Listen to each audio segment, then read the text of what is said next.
3 থেকে 10, 3 নভেম্বর, আজ 10 নভেম্বর, 3 তারিখে বিএনপির সম্ভাব্য মনোনয়ন প্রত্যাশী তাদের নাম ঘোষণা।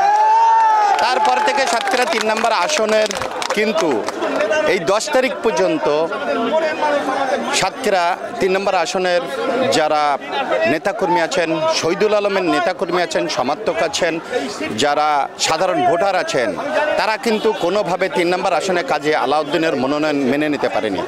না মেনে নেওয়ার কারণেই কিন্তু 3 তারিখ মধ্যরাত থেকেই বিক্ষোভ শুরু করেছে। সেই বিক্ষোভ প্রতিটা পথে প্রান্তে এই বিক্ষোভ হয়েছে, প্রতিটা ইউনিয়নে বিক্ষোভ হয়েছে, আর প্রতিদিনই একের পর এক বিক্ষোভ করে যাচ্ছেন কিন্তু শুধুমাত্র শহীদুল আলমের মনোনয়নের স্বার্থে। তো আজকে আমি দাঁড়িয়ে আছি সাতক্ষীরা 3 আসনের কালীগঞ্জে। এখানে আজকে যে সমাবেশটা অনুষ্ঠিত হচ্ছে, যে বিক্ষোভটা অনুষ্ঠিত হচ্ছে, মূলতই মহিলা সমাবেশ। তো আমি এখানে এসছি এই এখানকার নেতাকর্মী শহীদুল আলম সাহেবের মনোনয়নের দাবিতে যারা বিক্ষোভে নেমেছেন তাদের সঙ্গে কথা বলতে। তো আমি যেটা জানাতে চাই, দেখতে চাই, এখন আমি আপনাদেরকে দেখাতে চাই মূলত আজকের যে বিক্ষোভের পরিস্থিতি, মানুষের ঢল নেমেছে। এইখানে যে বিক্ষোভটা চলছে শুধুমাত্র একটাই দাবি, শহীদুল সাহেবের মনোনয়ন। তো দলমত নির্বিশেষে এখানকার সাধারণ জনগণ এবং সর্বশ্রেণী পেশার মানুষ কিন্তু একটা কথা বারবারই জানিয়েছেন যে শহীদুল সাহেবের যে জনপ্রিয়তা, তাকে যদি মনোনয়ন না দেওয়া হয় তাহলে কিন্তু এই আসনটি হারাবে, এমনটাই কিন্তু নেতাকর্মী, সমর্থক ও জনসাধারণরা জানিয়েছেন। সাধারণ ভোটাররাও জানিয়েছেন তাদের মনের প্রতিক্রিয়ার কথা। তারা কিন্তু বারবারই বলেছেন যে কোনোভাবে আমরা ডক্টর শহীদুল আলমের মনোনয়ন ছাড়া আমরা ভোট কেন্দ্রে যাব না। তো এই মুহূর্তে আমি কথা বলবো, আজকে বিক্ষোভে যারা নেমে এসেছেন, ঘরের মা বোনেরা বিক্ষোভে নেমে এসেছেন, তারা চাইছেন ডক্টর শহীদুল আলমের মনোনয়ন। তো এই বিক্ষোভে যেসব মা বোনেরা এসেছেন, আমি একজনের সঙ্গে কথা বলবো। আমি জানতে চাইবো, আপনি এই যে বিক্ষোভে এসেছেন, কেন এসেছেন, আপনি কি চান? আমি 2096 সালের থেকে বিএনপি নেত্রী এবং সেক্রেটারি এবং বারবার নির্বাচিত ইউপি সদস্য 21 বছর। অনেক সম্মুখের ভিতর দিয়ে আমাকে নির্বাচন করতে হয়। আমার জনপ্রিয়তা, এই যে হিন্দুগুলো দেখছেন না, সব আমার গ্রামের। আমার 80% আমার ভোট দেয় যে হিন্দুরা। কেন? ওদের আপাতে বিপাদে আমি দাঁড়াই, আমি দেখি। আলাউদ্দিন কাজী এমন একটা ওখানে ঘটনা ঘটাইছিলেন, বিশ্বনাথপুর রাধানানি ধর্ষণ, পুরো ফ্যামিলিকে মারধর, হাড়গোড় ভেঙে চুরে ফেলাইল আলাউদ্দিন কাজী। তখন আমি ছিলাম রাজশাহী থেকে, তখন আমার ইউনিয়ন স্যার ছিল দেলোয়ার হায়দার। উনি আমার বাড়িতে টেলিফোন নাম্বার নিয়ে পাঠাই দেয়, আমি ওখানে যাই। আমার 9টার ভিতরে ডলি শান্তনী আপনাকে দেখতে চাই। আমার নাম ডলি ইসলাম। উনি বলতো ডলি শান্তনী। আমি 9টার ভিতরে রাজশাহী থেকে ওনার সাথে দেখা করিলাম। সিভিল সার্জনে রাধারানীকে ভর্তি করি, আর সমস্ত লোককে নিয়ে আমি সাতক্ষীরা নিয়ে যা চিকিৎসা করাই এবং ওখানে গোলপোস্ট তুলে দিয়ে আমি ওখানে মন্দির বানাই দেই, মাঠ বদলে আমাদের ওখানে ওদের ঘর বেঁধে দেই, ওদের বসবাস করার বাসস্থান করে দেই। আমি অনেক আলাউদ্দিন কাজী জ্বালাইছে আমাদের, আমরা চাই না। তখনও আমি বিএনপি না, আমি ইউনিয়ন পরিষদের ইউপি সদস্য যখন বিএনপি সরকার ছিল। কিন্তু আমার যে আলাউদ্দিন কাজী যে ক্ষতিগুলো করেছে, আপনার ফোন করবে, এটা দেখো, পিছনে চলে গেলে বলবে না এটা দরকার নাই। আর যা কিছু উপকার করেছে জামাতের, বিএনপি নয়। বিএনপির একটা কিছু কাজ করেনি। যা করেছে লাইসেন্স, এই লাইসেন্স, ওই লাইসেন্স সব করে দিয়েছে জামাতের।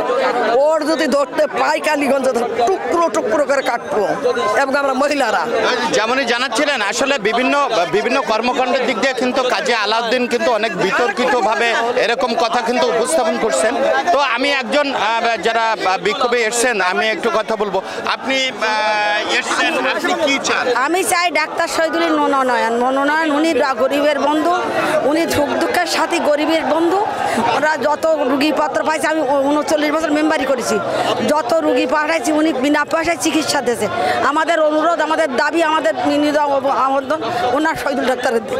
আমরা তো যেমনটি জানাচ্ছিলাম, আসলে ডক্টর শহীদুল আলম সাহেব শুধুমাত্র যে কাজে কর্মে মানুষের হৃদয় স্থান করে নিয়েছেন সেটা কিন্তু নয়। ডক্টর শহীদুল আলম সাহেব স্থান করে নিয়েছেন এখানকার আমাদের যে মা বোনেরা আছেন তাদের হৃদয়েও স্থান করে নিয়েছেন। আজকের মূলত যে বিক্ষোভটা হচ্ছে, এই বিক্ষোভটা কিন্তু মহিলা সমাবেশ হচ্ছে বলে আমাকে জানিয়েছেন এখানকার নেতাকর্মীরা।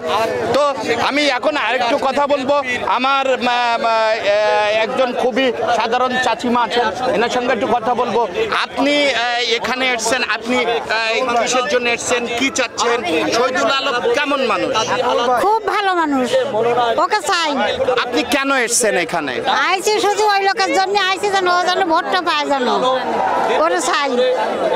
এখানে যে কাজী আলাউদ্দিন সাহেবকে মনোনয়ন দেওয়া হয়েছে, তা কাজী আলাউদ্দিন যদি থাকে তাহলে কি আপনি ভোট দিবেন? না না না না না না না, ও লোকের ভোট দেবো না, আমরা ডাক্তারের ভোট দেবো, আমরা আলাউদ্দিন কাছে চাই না।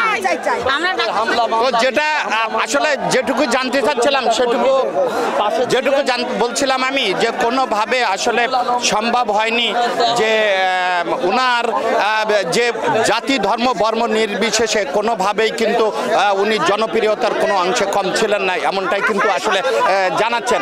তো আমি আরেকটু কথা বলবো, আমি আপনার সঙ্গে কাছে জানতে চাইবো, আপনার কাছে একটু জানতে চাইবো, আপনি তো বিক্ষোভে এসছেন, আপনি কি চাচ্ছেন, কেন এসছেন, আর যদি এখানকার মনোনয়ন কাজী আলাউদ্দিন সাহেবের থেকে যায় তাহলে ভোট দিবেন কিনা? আমরা শহীদুল ভাইকে ভোট দেবো, শহীদুল ভাইকে চাই, শহীদুল ভাইকে ছাড়া কাউকে ভোট দেবো না। আর শহীদুল ভাই ভালো লোক। হ্যাঁ, যদি কাজী সাহেবের মনোনয়ন এখানে থেকে যায় তাহলে কি করবেন? না, আমরা ভোট দেবো না। তো যেটা বলছিলাম, আসলে জাতি ধর্ম বর্ণ নির্বিশেষে কিন্তু কথা একটাই, ডাক্তার শহীদুল আলমের মনোনয়ন চাই। তো আমি আরেকটু জানিয়ে রাখি যে বিগত 3 তারিখের পর থেকে যেভাবে কালীগঞ্জ এবং আশাশুনির প্রতিটা জনপদ যে উত্তাল সৃষ্টি হয়েছে শহীদুল আলমের মনোনয়নের দাবিতে, এটা কিন্তু আসলে কোনোভাবে যে উনি নন্দিত একজন যে নেতা, এটা কোনোভাবে আসলে অস্বীকার করার মতো সুযোগ কিন্তু নাই। তো সবাই চাইছেন, তাদের মনের কথা, সবাই চাইছেন যে ডক্টর শহীদুল আলমের এখানে মনোনয়ন দেওয়া হোক। মনোনয়ন দিলে তারা এইখানকার আসনটা আবার ফিরে পাবেন। ধানের শীষ প্রতীকে এখানে শহীদুল আলম সাহেব মনোনয়ন পেলে এখানকার উনি জয়লাভ করবেন, এমনটাই কিন্তু জানিয়েছেন। আচ্ছা ডক্টর শহীদুল আলম সাহেব, আমি একটু কথা বলবো, আপনি একটু আসেন কোন পাশে? আচ্ছা আচ্ছা আচ্ছা, দেখি আমি আপনার সঙ্গে একটু কথা বলবো। আমি একটু জানতে চাচ্ছি যে আপনি ডক্টর শহীদুল আলম জাতি ধর্ম বর্ণ নির্বিশেষে আপনি বিক্ষোভে এসেছেন, আমি দেখছি উনি জনপ্রিয়, আপনার কাছেও নিঃসন্দেহে খুবই ভালোবাসার একজন মানুষ, বা তাকে পছন্দ করেন তার কর্মকাণ্ডে, তাই আপনি বিক্ষোভে এসেছেন। আপনি যদি মনোনয়ন ওনাকে না দেওয়া হয় সেক্ষেত্রে আপনি কি করবেন? মনোনয়ন যদি না দেওয়া হয় আমরা খুবই মনে কষ্ট পাইব, আর আমরা চাই যে সে মনোনয়ন পাক। আমরা হাজার হাজার মহিলা সনাতন ধর্মী, আমরা রাজপথে নেমেছি তাকে ফিরিয়ে পাওয়ার জন্য। আমরা চাই যে সে এইখানকার মন্ত্রী হোক এবং জনগণের সেবা করুক। আমি আপনার কাছে একটু জানতে চাইবো, আপনি এখানে এসেছেন, আপনি কি চান? আমরা শহীদুল ভাই যেন আমাদের এই ইয়েতে ভোট নির্বাচিত করতে পারে, তাই আমরা এই ইয়েতে নেমেছি, রাজপথে নেমেছি। শহীদুল ভাইকে চাই, আমরা শহীদুল ভাই চাই, ভালোবাসি, ভালো লাগে তাকে, আমরা চাই। উনি কেমন মানুষ আপনার মনে হয়েছে? আমার খুব ভালো লেগেছে, ভালোবাসি তাকে। আমি আপনার কাছে একটু জানতে চাইবো, জাতি ধর্ম বর্ণ নির্বিশেষে শহীদুল আলম সাহেবের যে জনপ্রিয়তা, সবাই যে শহীদুল আলম সাহেবকে চাচ্ছেন, ওনার কর্মকাণ্ডটা কোন জায়গাটায় আপনাদের এত বেশি আকৃষ্ট করছে যে আপনারা বিক্ষোভে এসেছেন, একটু জানাবেন। উনি যদি কখনো শোনে যে সাতক্ষীরা থেকে কোনো ব্যক্তি আমার ঢাকাতে এসেছে, উনি চিকিৎসা খরচ নিজের পকেট থেকে বের করে দেয়। উনি যে ত্যাগ স্বীকার করেছে দলের জন্য, এই ত্যাগ স্বীকারটা আর কোনো নেতা করেছে বলে আমার জানা নেই। উনি ওনার চাকরিটা হারিয়েছেন এই দল করতে যেয়ে, উনি ওনার সমস্ত সম্পত্তিগুলো হারিয়েছেন এই দল করতে যেয়ে। ওনার বাবা ওনাকে টাকা পাঠাতো, বলতো বাবা তুই তো এত বড় ডাক্তার, এত চাকরি করিস, এত আয় করিস, টাকা কি করিস? উনি বলতেন আমার সব টাকা আমি গরিব দুঃখী জনতার মধ্যে বিতরণ করে দিই, আমার থাকে না আব্বা, তুমি বাড়ি থেকে আমাদের জন্য কিছু টাকা পাঠাও। তিনি এত বড় ডাক্তার, এত বড় পোস্টে যিনি থাকতেন, তার কি এই অভাব হতে পারে? তিনি সবাই জনগণের মধ্যে বিতরণ করে দিতেন। এই হলো তার নৈতিক চরিত্র। তিনি এই সাতক্ষীরা 3 আসনের জনমানুষের প্রাণ। একটা দেহে যদি হাত না থাকে কিছু যায় আসে না, একটা পা যদি না থাকে তবু সে বেঁচে থাকে, একটা চোখ না থাকলেও সে বেঁচে থাকে, কিন্তু যদি মাথাটাই নষ্ট হয়ে যায়, মাথা যদি না থাকে তাহলে সেই মানুষ বাঁচে না।